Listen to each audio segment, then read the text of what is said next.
Today, you will learn the key characteristics of tourism in Saskatchewan, along with how to engage them with advertising. You'll understand how marketing objectives guide the choice of advertising for awareness or performance purposes. And you'll get practical tips for crafting your advertising on different digital platforms to achieve measurable results. Before we begin, let me introduce our presenter, Harley Rivet. Harley is the president of Deep Dish Digital. He specializes in online advertising and digital strategy.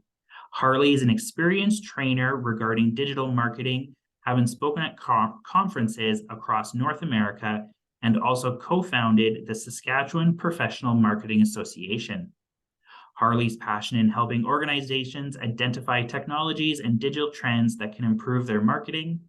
With 20 years of experience in the online industry, he has worked with clients such as Tourism Swift Current, Cypress Hills Grasslands Destination Area, Lake Diefenbaker Tourism, and the Waskesiu Wilderness Area. Welcome, Harley. Thanks, Nick. I hope everybody can hear me okay. I'm going to switch things over here and share my presentation. So everybody should be able to see this just momentarily. Now, I'm glad to be here. And as Nick said, I have done a fair bit of work with different tourism organizations in Saskatchewan. And most recently, I just have been doing a lot of work with the Southwest Saskatchewan region of Saskatchewan. And a lot of the examples I'm going to share here today are from that project and from the research that came out of it. So it should be quite relevant for everybody here that the advertising tips I'm giving are directly related to tourism in Saskatchewan. So we're going to talk about choosing the right advertising. The agenda for this hour is as follows. We're going to talk about strategy and audiences. I'm going to talk about the digital advertising framework, target audience behaviors of the typical tourist that comes to Saskatchewan, talk about some advertising content themes that resonate with tourists that come to Saskatchewan. From there, I'll move into objectives and platforms, talking about the difference between branding advertising and performance advertising, ad platform best practices, depending whether you're doing branding or performance, and a few tips about measuring goals and results. So for everybody on here, at the end of the presentation, I will provide links where you can actually download the presentation deck, as well as a link where I have a document that has the main takeaways. So not only is this webinar being recorded, but you can actually also download the presentation deck and a document that has the main takeaways from it. Okay, so let's talk about a digital advertising framework. When you're doing your online marketing, it can be a bit overwhelming where you have all these different things surrounding your website, like blogs and word of mouth and public relations and advertising and social media and email, and it can be somewhat overwhelming. And you're like, what the fun is this going to be? I know you were expecting me to say something else there, but really, I know it can be a bit intimidating and it's always changing, but none of this is really magic when it comes to advertising and the formula you need to follow. It's really quite simple. Make an offer. Every advertisement is an offer of something you are trying to get people to engage with or hook them with. And offers are different depending on the stage of the buying cycle people are in. So there's 3 stages when you make an offer. There's the top of the buying cycle where that's, you're trying to generate awareness and generate interest. So top of the buying cycle advertising offers are things like white papers, free guides and tip sheets, ebooks, checklists, videos. Once someone's kind of aware of you or you have a bit of a market presence, then you can create offers that are more so in the middle of the buying cycle where people are maybe considering you. So that's where you're doing things like webinars, as we are here today, case studies, free samples, FAQ sheets, product spec sheets, catalogs, and so forth. Then you move to the bottom of the buying cycle, and that's where people are ready to buy. So in that case, you're going to have offers regarding free trials, demonstrations, free consultations, estimates, quotes, coupons, discounts, which is quite relevant for the tourism industry. So it's really about thinking about what is the offer you have in your advertisement and what stage of the buying cycle you're trying to address. So start there. You need to have an offer. You need to have a hook. And it goes from branding at the top of the buying cycle towards performance, which is intent, at the bottom of the buying cycle. So here's how it looks in play. You have an advertisement that a prospect clicks on, they go to your web page. Hopefully you have a call to action there about that advertisement or about that offer. They go to a landing page that has specific information about that offer. You collect some information through a form, and now you have a lead. So those are the main components of an advertisement with a landing page and a lead generating form. So here's how it looks for a project I did for Southwest Saskatchewan. Is we did a top of the buying cycle campaign where we had a bunch of videos of driving tours for Southwest Saskatchewan. And we advertised this across Facebook and YouTube. And basically, we'd send these awareness generating ads out for videos. People would see the advertisement, they would click on it. They would go to a landing page where we had a video of a driving tour of that particular region. We had 5 driving tours in total. People could go to this landing page, little description, a map, and they could download a map. And that was our awareness generating campaign to bring people to Southwest Saskatchewan and go on various drives and visit various communities. So that's the simple advertising framework. Let's talk a little bit about target audiences for Saskatchewan tourists. As many of you are probably already familiar, a lot of tourism in Saskatchewan is what we call intra-tourism. A lot of tourism is from people within Saskatchewan itself, visiting various regions and operators, or pulling from nearby provinces such as Alberta and Manitoba, and maybe a little bit from the States. But most tourism is intra-tourism. So I'm going to focus mainly on those audiences with our target audiences. And again, this is based on research we just did last year for the typical tourists in Saskatchewan. So theme here is birds of a feather flock together. The Saskatchewan visitor persona, we've distilled down to the following characteristics. They're typically family-oriented people who travel with friends and family to escape from the stresses of everyday life and indulge themselves. They prefer familiarity over unknown adventure. No hassle, gentle explorers. So they're not out there wanting to climb Mount Everest. If you can make an experience easy and safe, they will be engaged by that. Access to nature that is convenient and safe. Abundant camping, RV sites, and affordable accommodation are important since they are price conscious. So that's important to note as they are price conscious. They prefer to relax and rejuvenate without frills. So they want authentic, affordable, nature-based experiences. They tend to have traditional values, they're self-reliant, and are practical in their consumer habits. They do tend to have skepticism of advertising, which indicates factual information is required to inform and educate the audience, not sell a product. So again, they're authentic, and many people who know, Saskatchewan people say we are authentic, down-to-earth people. So we're not selling Las Vegas here. You want to be authentic about who you are, what you're providing, and be factual with your information rather than try to gloss it up too much. Most active social media followers are women aged 35 to 44.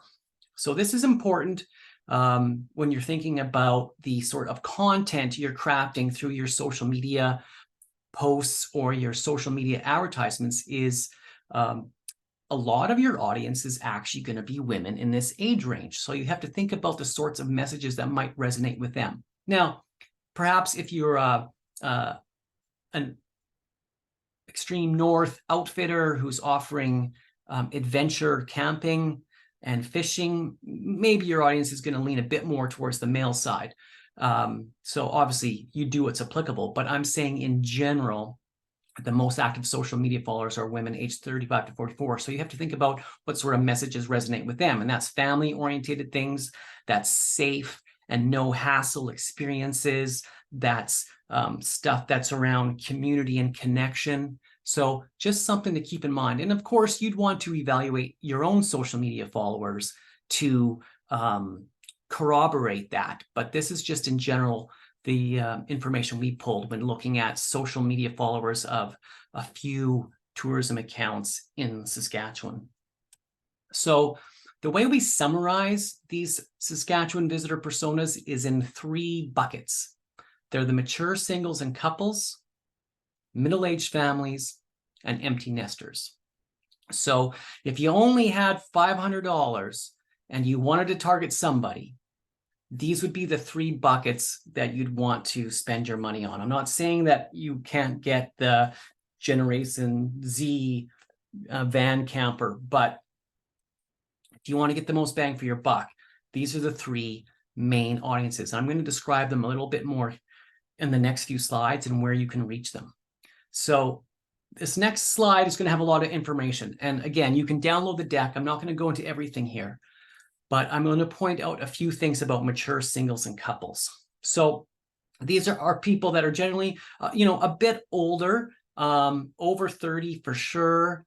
If you look at the bottom box there, the reasons to follow brands, to get coupons and discounts, learn more about a product's brand's product and services, and enter contests. Their key social values are attraction to nature, community involvement, and confidence in small business. So they want to support local small businesses, the mature singles and couples. If we look up towards the top right, key activities that this target audience enjoys is camping, arts, crafts, knitting. So that's like community events, community festivals, and of course, visiting parks and city gardens, that attraction to nature. When it comes to where you can reach them, their media usage, this audience is quite heavy on Facebook at 81%, Instagram 29%, a bit less there, and they actually are pretty big users of YouTube at 65% there.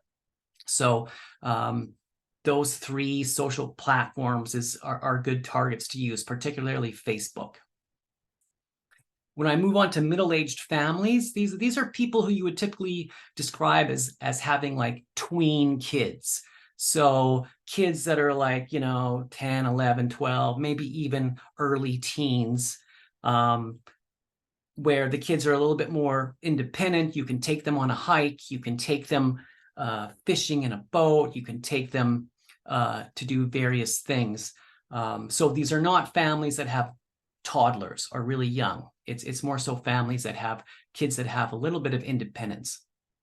And the reason middle-aged family follow brands and tourist operators online is to learn more about brands, products, and services. Again, get coupons and discounts, enter contests. This is going to be a theme throughout. Their key social values are a need for escape, attraction to nature, and technology anxiety. They're looking for a break from everyday life. Their key activities, again, camping, cycling, arts, crafts, knitting, which again is like local communities and events. Their media usage, again, heavy on Facebook. Facebook is the most popular social media platform in Saskatchewan still, by a long shot. Instagram, a bit more there than, say, the older singles and couples. And of course, YouTube, also heavy users there. Now, let's move on to the older families and empty nesters. So these are more so your kind of retired people. Maybe they're traveling in their RVs, they're older families, they're retired couples that are traveling on their own, exploring the province. Reasons they follow brands, again, get coupons, discounts, learn more about a brand's products and services, and enter contests. You're sensing a theme here about the things that resonate with them across these 3 target markets. Key social values, again, attraction to nature, need for escape, confidence in small business. So again, an audience that wants to support local small businesses. Key activities, again, camping or RVing, cycling, arts, crafts, knitting. And you can see, again, heavy users of Facebook at 82%, as well as, Instagram is a fair portion there, and using YouTube. So what you're seeing here is the typical tourist in Saskatchewan tends to be a bit older, I'd say over 30. They're heavy on Facebook. They like cycling, they like nature, they like community events. So again, this slide will be available for download so you can digest the different stats and factors here, but I just wanted to get across these key points about our target audiences. So if you only have a limited budget, this is who you should really be directing it towards: the older couples and singles, the middle-aged families, and the older families and empty nesters. So, moral of the story: know your audience and their lifestyle behaviors, then formulate content and choose ad platforms. Always start with who you're trying to reach. And then that will dictate the content and ad platforms you choose. As you've just seen, Facebook, Instagram, and YouTube are the 3 main ones that these audiences reside on. If you only had $500, I would put it all on Facebook and a bit of Instagram. All right, let's talk about some advertising content themes. So again, the information I'm going to share with you is based on research we just did for the project I did for Tourism Southwest Saskatchewan, information we pulled from that exercise in promoting those driving tours. So what we did is we did an analysis of all the social media followers of Facebook, Instagram, and Twitter for Cypress Hills, Tourism Swift Current, and Lake Diefenbaker. So this should be a fairly good proxy for the type of social content that will resonate with, other Saskatchewan tourism operators around the province. So what we found after evaluating all the social media posts and what got the most engagement and got clicked on the most, here's the things that were the most popular. Landscape scenery. No surprise there. Beautiful, nice landscape scenery photos. Super important to include, even if you're just a restaurant or a cafe or a museum, still consider how you can incorporate landscape scenery into your posts of the surrounding area you exist within, because that's going to be a draw for people to come maybe visit your rural cafe or your museum or your ranch or cabins. Wildlife scenery, of course. Anytime you can show the type of wildlife that is in your area, that resonates. Trophy fishing. Of course, this was from Lake Diefenbaker, but anytime someone posted a big fish caught, that generated lots of engagement, lots of likes, especially if it was a unique fish or a really big fish. That generated a lot of interest.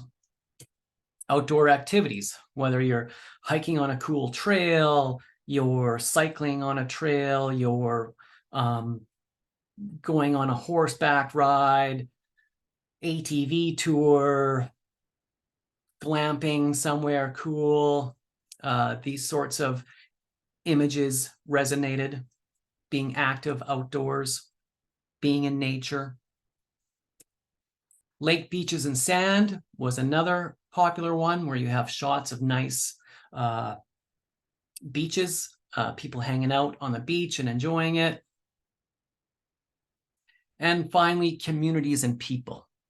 Showcasing the communities and the people where your business exists, or the people that are passing through, showcasing your patrons and your customers. I actually can't emphasize this enough. When you showcase the people in your community or your customers, they are very likely to share that content. people like to see themselves being promoted or being celebrated, being recognized. So quite often those posts where you're celebrating your community, the people within them, even the people who work for your business, doing little vignettes on the team who runs the business can generate content, because there's a good chance people will know you and they'll share you and comment on it. And when it comes to social content, the more engagement you can get on a post, the farther it will go, because it's a trigger to the algorithm that people are enjoying this. So that's the most popular social content we found when analyzing social media. The main reasons people click on advertisements, and again, this is based on research from Cypress research out of Saskatchewan, and it's also corroborated by the target audience information I shared. Discounts. If you're offering a discount, that's the main reason people will click on an advertisement or follow your social media profile. Giveaways, coupons. Have an ad where people can go and download a coupon or register for a coupon, submit their email to get emailed a coupon. Novel information. So this is information that may be unique or very interesting to your area, your product or service, something that people may not know. Maybe it's a hidden gem, maybe it's a secret, maybe it's a special hiking trail. And that speaks to the driving tours campaign we did for Southwest Saskatchewan, is we put together these actual routes for people to follow that went by really different and cool points of interests. Tips and advice, similar to the driving tours, is giving people tips or guides or things on how to make the most of their visit to the area, or make the most of taking part in purchasing products or services from your business. Those are the main ones. All right, so let's talk about objectives and platforms. Specifically, when you're deciding to do some paid advertising, what type of advertising should you do and where, depending on what you want to achieve? So we call this objective-led advertising, and I'm going to talk about the difference between branding and performance. I'm going to talk about some ad platform best practices, ways to stretch your budget on those platforms to make the most of the money you have to reach the biggest audience you can, and measuring ad results. So let's talk a little bit about branding versus performance. I don't want to make this a marketing lecture, but it's important that people understand the difference between these two types of objectives when you're considering doing advertising. So number one, branding. It promotes the entirety of your brand, using storytelling and the products as proof points that support the brand's promise. So branding is something that happens over the length of your business. It's your customer service experience. It's how clean your business is. It's whether there's good value for your business, if you're a good participating in the community, whether you have nice logo, good design on your website. This is big picture stuff. Branding around awareness and generating interest over the long term.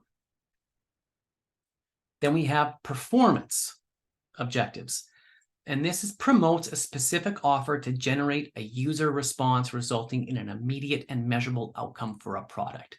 So performance advertising is more so around the bottom of the buying cycle, where you're trying to get people to take immediate action. So that's when you have a coupon, or a discount, a giveaway, a download, a special of the day. You have a landing page where you're trying to generate a lead, an email, get them signed up to a newsletter. So what I often see is that, particularly on social media, is a lot of tourism operators or just businesses in general, a lot of their advertising is around the branding side, because it's easy to do. It's just a bit more general, but it's not necessarily getting people to take action. So there should be a shift towards more, especially when you're doing paid advertising, shifting to more of a performance mindset. when you're doing paid advertising. When you're just doing organic social media posts, that's more of a branding thing, and you can throw in a performance post every once in a while. But specifically, when you're putting money behind something, you want to make sure it performs. So I would say using more of a performance mindset, especially when you're putting money behind your advertising. So you need to do both of these, but you kind of have to evaluate how much of which you're doing. And if you only had so much money to use for a season, I would consider leaning more into the performance objective than the branding objective. So whether you're doing branding or performance advertising, you have different goals and you have different methods. So some here, the key considerations. So when you're doing branding, you're just trying to generate interest and awareness for your business. When you're doing performance, you're trying to capture intent. These are people that are in the market now for your service within the short term. So with branding, you're trying to influence perception. So say you operate in a remote area of Saskatchewan and you want to influence perception that it's actually easier to get to than people might think. Or maybe it's an area that people are unaware of, that's worthy of a visit. With performance, you're trying to encourage action. It's like visit, download, buy, do something now. Branding, you're trying to encourage visits and impressions to your social media account, to your website. You want to see that you're increasing your amount of followers or that you're increasing the amount of website visitors to your website over the long term. With performance advertising, you'd want to make sure you're seeing people clicking on that advertisement, going to your website and actually contacting you or downloading that coupon, downloading that offer. That's what you would be measuring. With branding, it's more broad media. You'd be doing the just general awareness, Facebook ads, a radio ad, perhaps billboards, working in your community.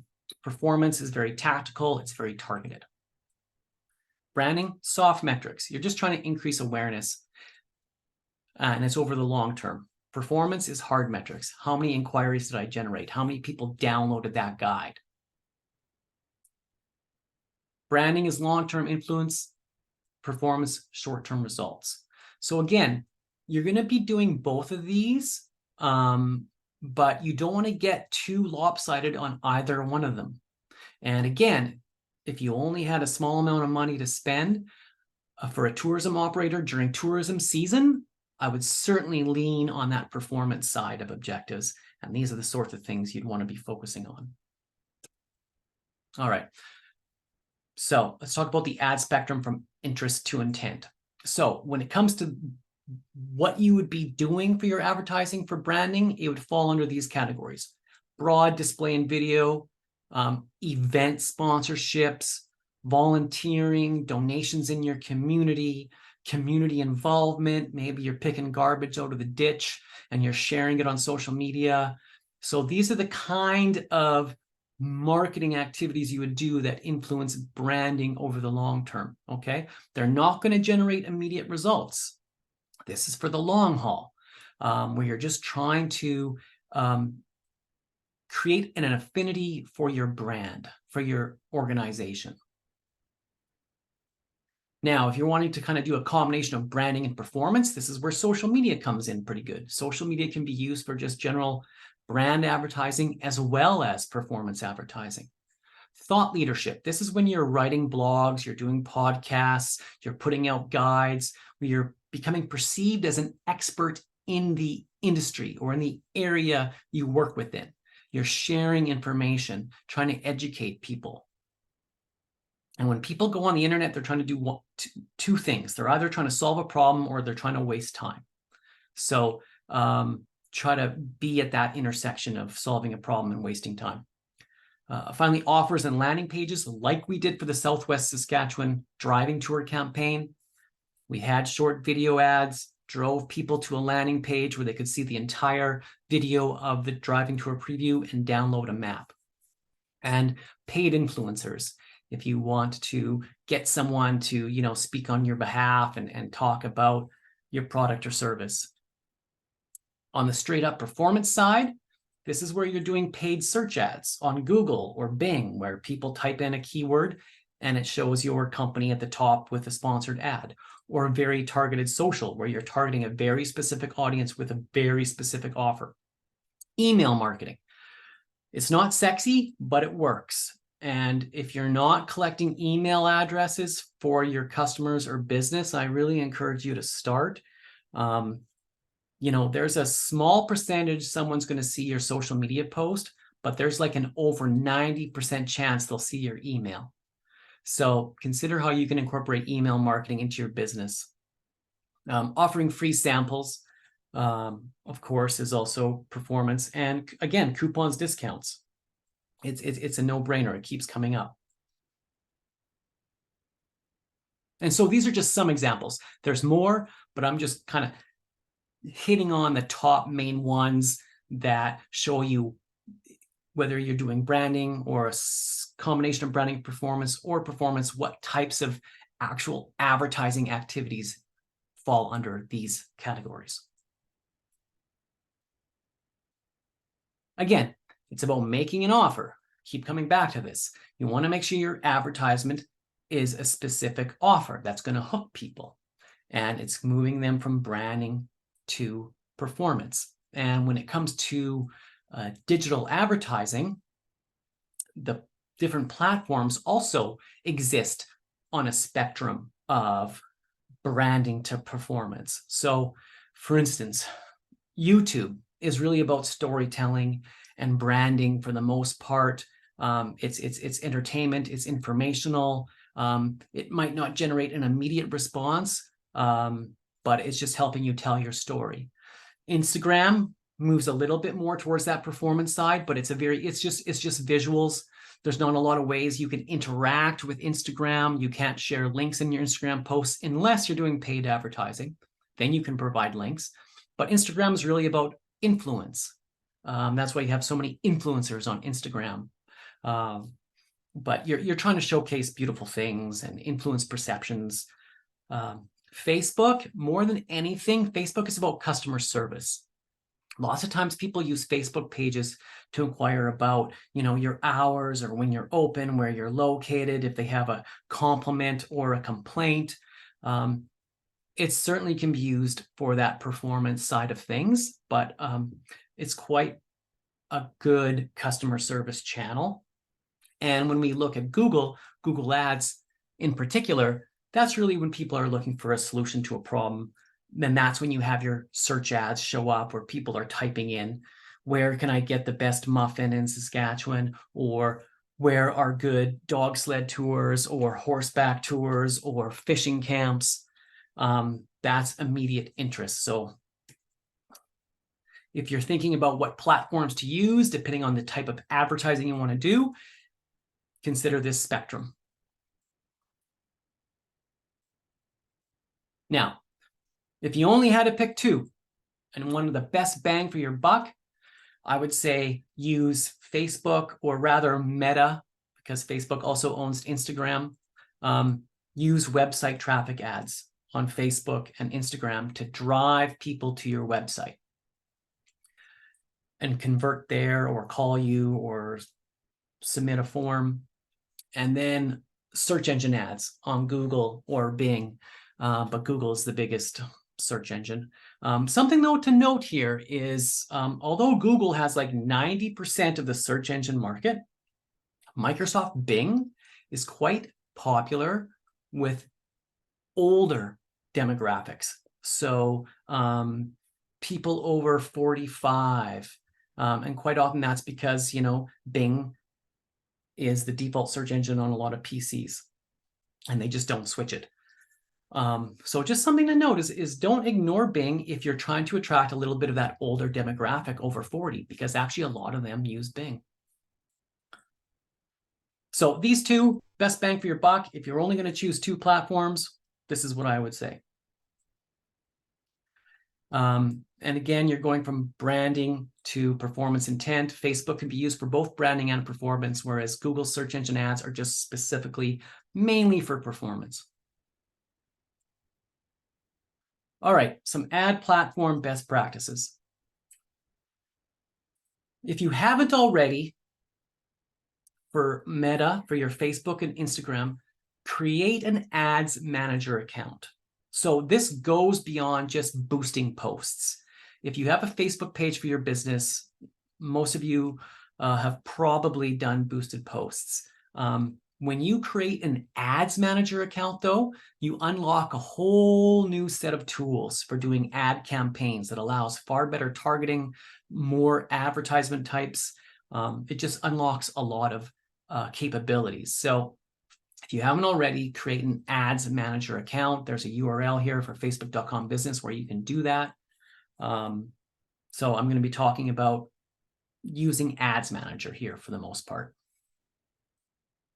So the thing with Facebook is you target people based on demographics, likes, and interests. So you don't necessarily know if they're in the market for your services or if they're searching for your services, but you can target them based on key factors that might fit within that target audiences we talked about. So I'm showing a screenshot from the Breakfast Club movie that showcases some people that have various interests that of the kind of things they would like. So when you're crafting your ad campaigns or boosting your posts on Facebook, make sure you're using some of those audience targeting factors of the people most likely to use your service.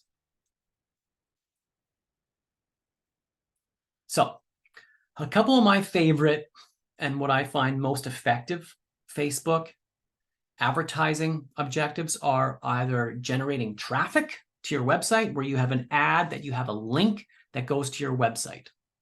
And when people click on your ad, it takes them to your website or landing page or whatever destination that might be. The other one that's a pretty good bang for buck are lead ads. So this is effective if you say you're offering a coupon or a discount, or maybe you're trying to get to have a meeting or a demo or set an appointment. But with lead ads, people can actually just simply input their name, and Facebook pulls their email address from their profile and some contact information, makes it super easy, and sends it to you right within Facebook. You don't have to send them off Facebook. And I'll talk about this a bit more. But those two, good bang for buck. Now, within meta advertising types, whether you're doing website traffic ads or lead ads, these are some of my favorite advertising types. So video templates. Video is becoming increasingly popular. Facebook is making it increasingly easy to even turn images you have into a slideshow video. If you have some video, even better. But video really captures attention in the Facebook feed and the Instagram feed because motion triggers our eyes. So consider how you can incorporate video. And like I said, they provide tools to do it. Dynamic creative ads, which are for branding or performance, is where you can actually upload a number of different images, a number of different messages, and Facebook will combine them for you in different combinations and determine which one performs best. And lead forms, as I mentioned already, captures contact information right within Facebook itself. So I'll show you these in a bit more depth. So here's a video template. We actually created our own video when we did the Southwest Saskatchewan driving tours campaign. But these were just like short little 5-second videos that, showed some highlights of this driving tour. When you're doing video ads on Facebook, you want to keep it to less than 10 seconds. You don't want anything longer than that. And then, people could click on the Learn More button and it took them to our landing page. But yeah, video ads, great, but keep it less than 10 seconds. Dynamic ads, specifically dynamic creative ads. And as I mentioned, this is when you can upload a number of different pictures, a number of different headlines, and it does not cost you any extra for creating more ads. You can have as many advertisements as you want for a campaign. It costs nothing more. So try different creative, try different images, try different headlines, and with dynamic creative ads, Facebook will combine them into different permutations, and it will find which combination of images and headlines performs the best and then serve more of those. So you let Facebook's algorithm do the work for you rather than just having to guess what you think is going to be best or just relying on one image and one message. Have a few different ones, and this combines it for you and picks a winner. And lead forms, as I mentioned before. People click directly on the ad itself, a couple questions they can select from if you want. They go to next, it automatically fills in their name and number and email, and boom, it sends you a lead, or technically it gives you a spreadsheet you can download with that information in it. Now, tips to stretch your budget, okay? This is very important. When you're doing an ad campaign, I suggest a minimum of $500 per month per 200,000 people. So let's just say you're operating, you only want to target Saskatoon or Regina. If you're targeting Saskatoon, I would say a minimum of $500 per month. And when you're creating your campaigns, Facebook will tell you how big of an audience you're targeting. If it's anything up 200,000 or up, I suggest 500 per month. Now, maybe you don't have that budget. If you're doing boosted posts, I suggest a minimum of $5 per day for 7 days. So what's that? $35 for a week. That's pretty cheap. And the way you want to maximize these budgets to stretch your dollar to reach the biggest audience, here's some tips. When you're looking at your analytics, when you're doing advertising, you want to keep your cost per click less than $1. That's just a benchmark that knows your advertisement is effective and it's engaging people. When you see that cost per click of less than $1, that's a good benchmark to aim for. Your click-through rate, how many people are actually clicking on your ad? So if 100 people see your ad and one person clicks on it, right? That's a 1% click-through rate. Doesn't sound like a lot, but you're showing your ad to thousands of people. If you can get a click-through rate of greater than 1%, that's generally a positive sign for Facebook that you have a good ad and you're going to, stretch your budget. Engagement rate. Now, this is more so for any organic social media posts you have, but it can also apply to any paid advertisements. An engagement rate is how many people have liked, commented, shared on your Facebook post. Okay. Now, the key threshold here is 10%. So if 100 people see your ad and you get 10 comments or 10 engagements, that's a 10% engagement rate. Okay. The reason this 10% is important is because that's a trigger for Facebook's algorithm that says, hey, this post is getting a decent amount of engagement. We should show it more, or it's something that people are interested in. So if you can hit that 10% engagement rate, it will help push your message, push your advertisement further. So some ad quality factors to consider is having a targeted audience. You don't want to be too broad. You don't want to be too narrow. You want to just hit that sweet spot. But Facebook is getting really good at using its artificial intelligence to kind of find the best audience for you. So even compared to, say, 2 or 3 years ago, Facebook has come a long way to make it easier for you, and it helps you find your audience, but you still want to have some of those targeting in place. Comments are worth 6 times more than likes. If you can get comments on your posts or your ads, that's going to help push that engagement rate and be a signal to Facebook that people are interested in your posts. So trying to encourage comments one way or another. I mean, you don't want to be disingenuous, but just something to note of that comments are worth 6 times more than likes. And the holy grail of a social media post are shares. If someone can share your post or share your ad, that is a huge signal to Facebook that this post is worth showing more. And when we were doing the driving tours for Southwest Saskatchewan, because our ads celebrated various communities in Southwest Saskatchewan, we were getting tons of shares on our advertisements because people saw their community or a point of interest showcased and they were happy to share it. So we got a ton of free exposure through those shares beyond what we paid for. So shares are best if you can get them. And a great way to do that is when you're showcasing people and communities. And very important, last but not least, the ad content in your advertisement or in your social media post should match content on the website destination. The wording you use, particularly in a paid ad, should match some of the wording that is on the website page you're sending people to. A common mistake I see happen is online paid advertising for a specific offer, just sending people to the home page of a website that does not have information about that particular offer. Whatever your offer is in your ad should be going to a page on your website that speaks to that offer. If it's just a general awareness ad sending to your homepage, okay, that's understandable. But if you're talking about something specific with a specific offer, make sure that content of the ad matches your website, because that's a quality factor. If it's not matching, Facebook will penalize you and say this is not a high quality ad, and it's going to suppress how much reach it gets. All right. Best performing organic posts, 10% engagement. As I mentioned before, if you find some organic posts are getting that 10% engagement, turn them into campaign ads and have ads for branding and performance running at the same time. So here's an example from Tourism Swift Current. This was an organic post. They showcased a mother and daughter that were cruising across Canada. They stopped at Tourism Swift Current's office to get a sticker.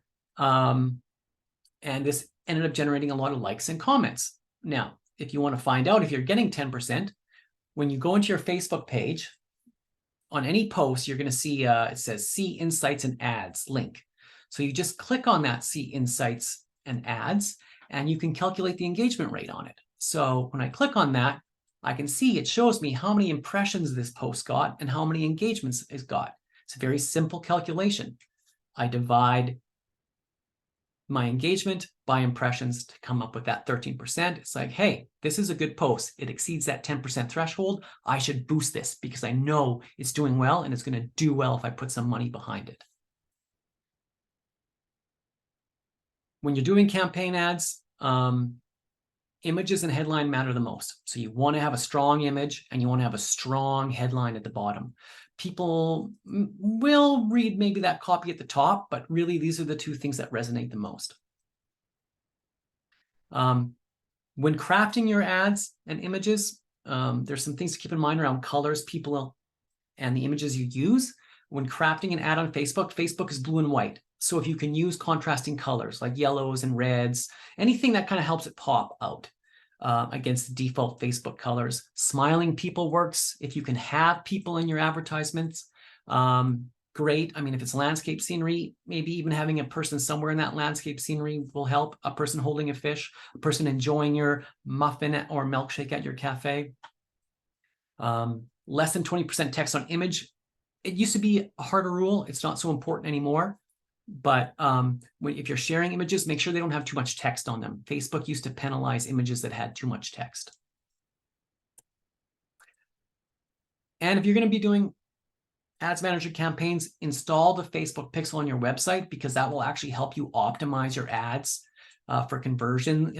If you get 1,000 people to your website from your ads, you can actually retarget them in another campaign where it actually shows your ads to people who have visited your website. It helps you create targeted audiences for your future campaigns. So it's a powerful piece of code you can put on your web page that facilitates advertising campaigns. All right, let's talk about Google AdWords. A little bit more sophisticated, but it is multiple formats across multiple platforms. You just have to sign up for Google Ads, and you can do search ads, display ads, video ads, or even app ads.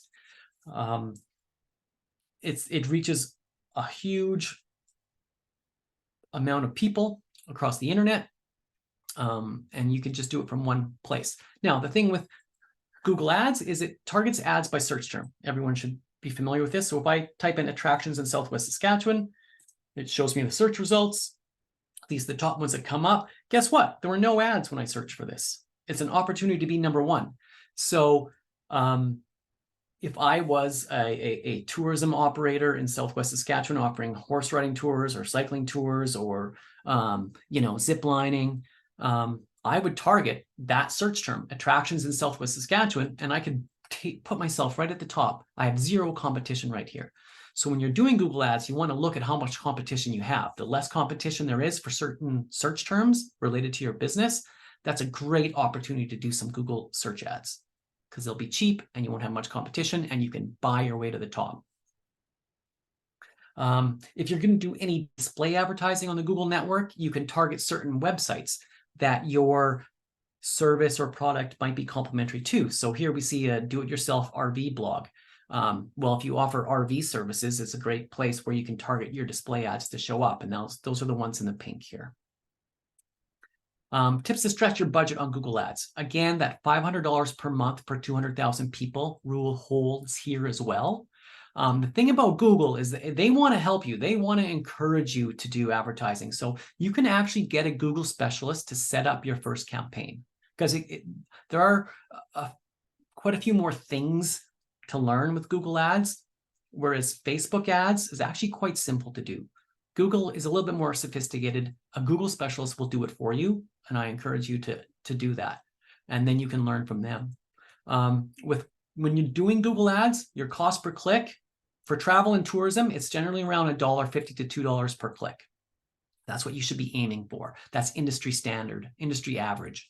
A click-through rate for travel and tourism is actually quite higher. And again, the click-through rate is higher because people are looking for your service. They're looking for a hotel in Waskesiu. They're looking for a fishing outfitter in Saskatchewan. They're looking for cafes around North Battleford. They're looking for horse riding tours in Southwest Saskatchewan. So the reason the click-through rate should be a bit higher is because you're trying to target people with intent. So that 8 to 10%.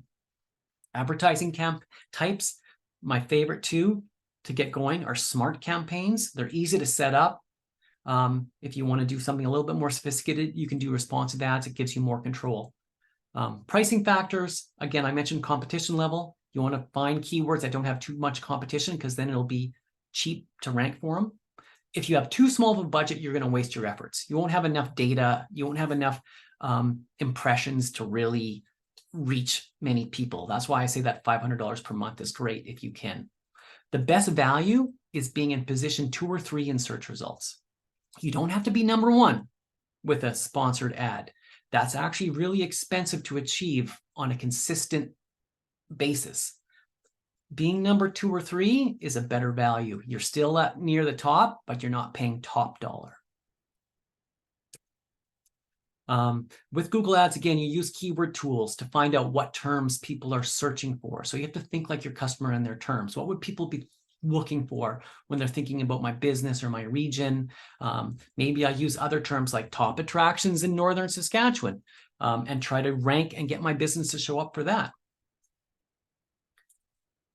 Again, like Facebook, content on the website needs to match your ad copy. That's a quality factor for Google as well. Whatever you're saying in your ad needs to match what's on that web page.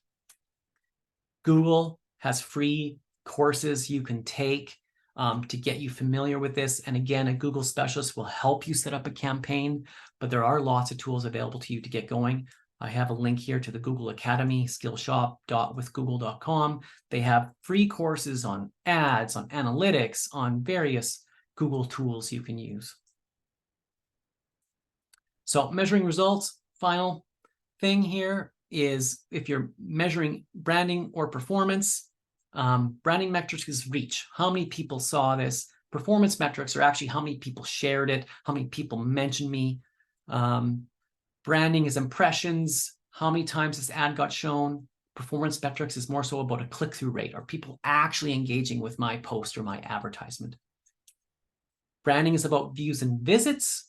Performance is about your share of traffic. If I'm doing a bunch of social media marketing, how much of that social media is driving people to my website? What's the share of traffic of of social media, or say paid advertisements or organic search. So thinking about your share of traffic, that tells you which marketing channel is working the best for you in general. Friends, fans, and followers is a branding metric. A better performance metric is what's my growth rate year over year? Am I actually growing my following? And what percentage am I growing it by? Branding metrics is engagement, likes, and comments, which is nice, but a performance metric is really about inquiries. And when you're evaluating your advertising, a branding metric is the cost per 1,000 impressions, whereas performance is your cost per lead. So that brings me to the end. I'm right at 10:59. I hope I can still stay on here if people have questions for me. Again, I'm Harley with Deep Dish Digital. This presentation will be made available for download at these links you see on your screen. bit.ly/ad presentation and bit.ly/ad takeaways. You can write these URLs down and download this presentation as well as a document with the key takeaways. So I'll open the floor to questions.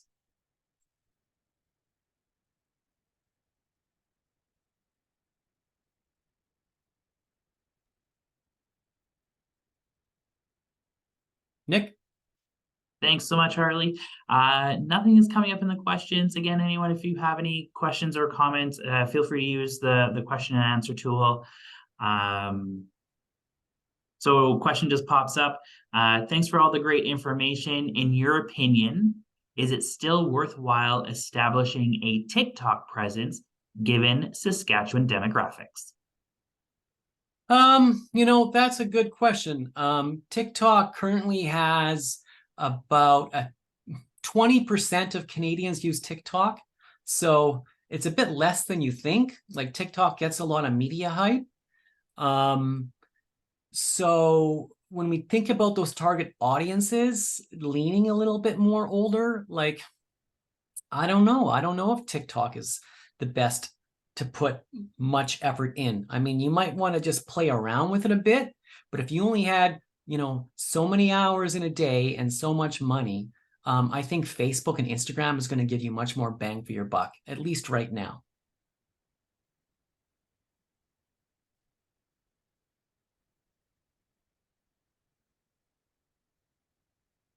Just one more thing about that, though, is like TikTok is a video only platform. And I think that's why it's really taken off with the younger demographics. But video in general is an engaging format. So I would encourage you to do more short form video on your Facebook or Instagram. And Instagram also has Reels, which is just like Facebook, but Reels is their version of TikTok.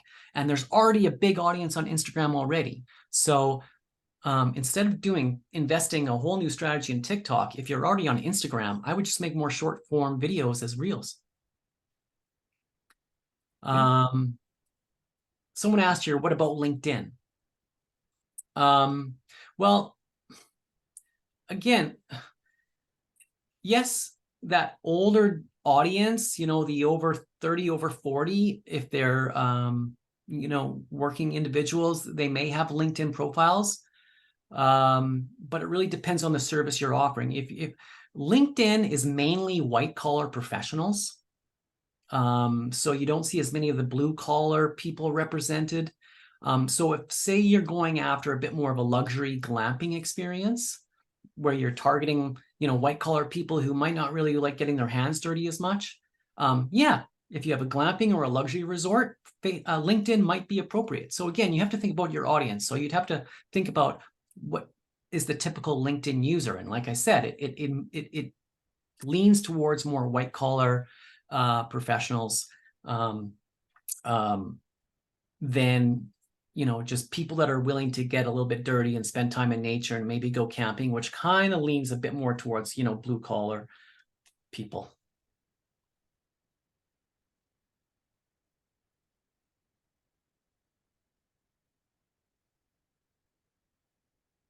And just a quick follow-up with LinkedIn. We are also offering a beginner LinkedIn course as well. So might be a good session for you to be a part of, and maybe kind of ask maybe the opposite question of about how advertising works then on LinkedIn. Sorry, is that a question for me, Nick, or are you just commenting on your upcoming webinar? Just commenting. Okay. So another question, how much do you anticipate improved flights will affect the intra-Sask tourist dominance? Yeah, well, that's certainly been a setback with the reduction in flights to get to Saskatchewan. And we've seen that reflected, I think, in 2023, international visitors were down 40%. Hopefully that turns around. That's something, local tourist operators don't have much control of, is what the airlines are providing. So yes, of course, more flights will get more international visits or people from outside our immediate area to come. But right now, those international visitors are still down. So again, your most bang for your buck is targeting that intra-tourist. Unless, like, if you're an outfitter for fishing and hunting, a lot of your customers are going to be Americans. So obviously that's different, but that's a very niche market. And people who operate outfitters know that. They are going after those foreign markets of people who are willing to spend top dollar or a decent amount of money to come and experience that.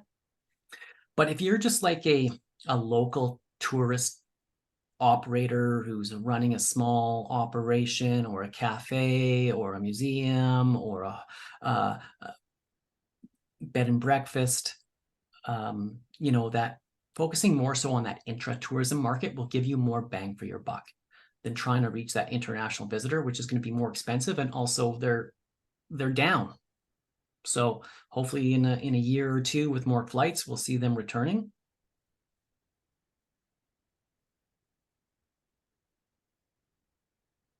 Hope I answered your question.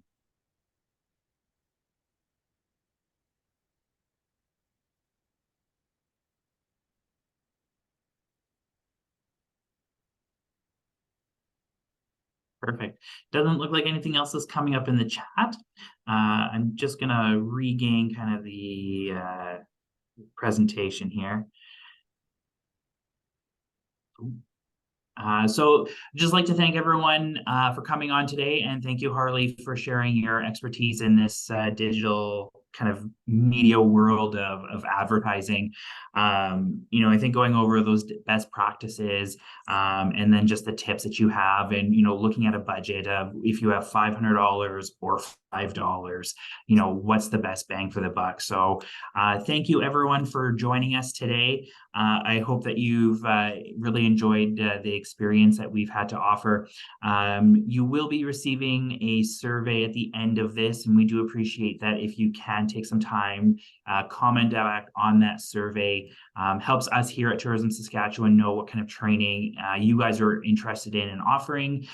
Things like advertising and having Harley come on, is demand by what you guys would like within the field and within operating as a frontline employee or owner operator, things like that. So again, thank you so much for joining us. We hope that you can enjoy the rest of the day, and check out our business hub for more course offerings and webinars that'll be coming up shortly. Yeah, and just final thing here, Nick, is I can provide those links for the presentation download and the takeaways document. I'll just share that in the chat right now if people are still on. There's a direct link right there.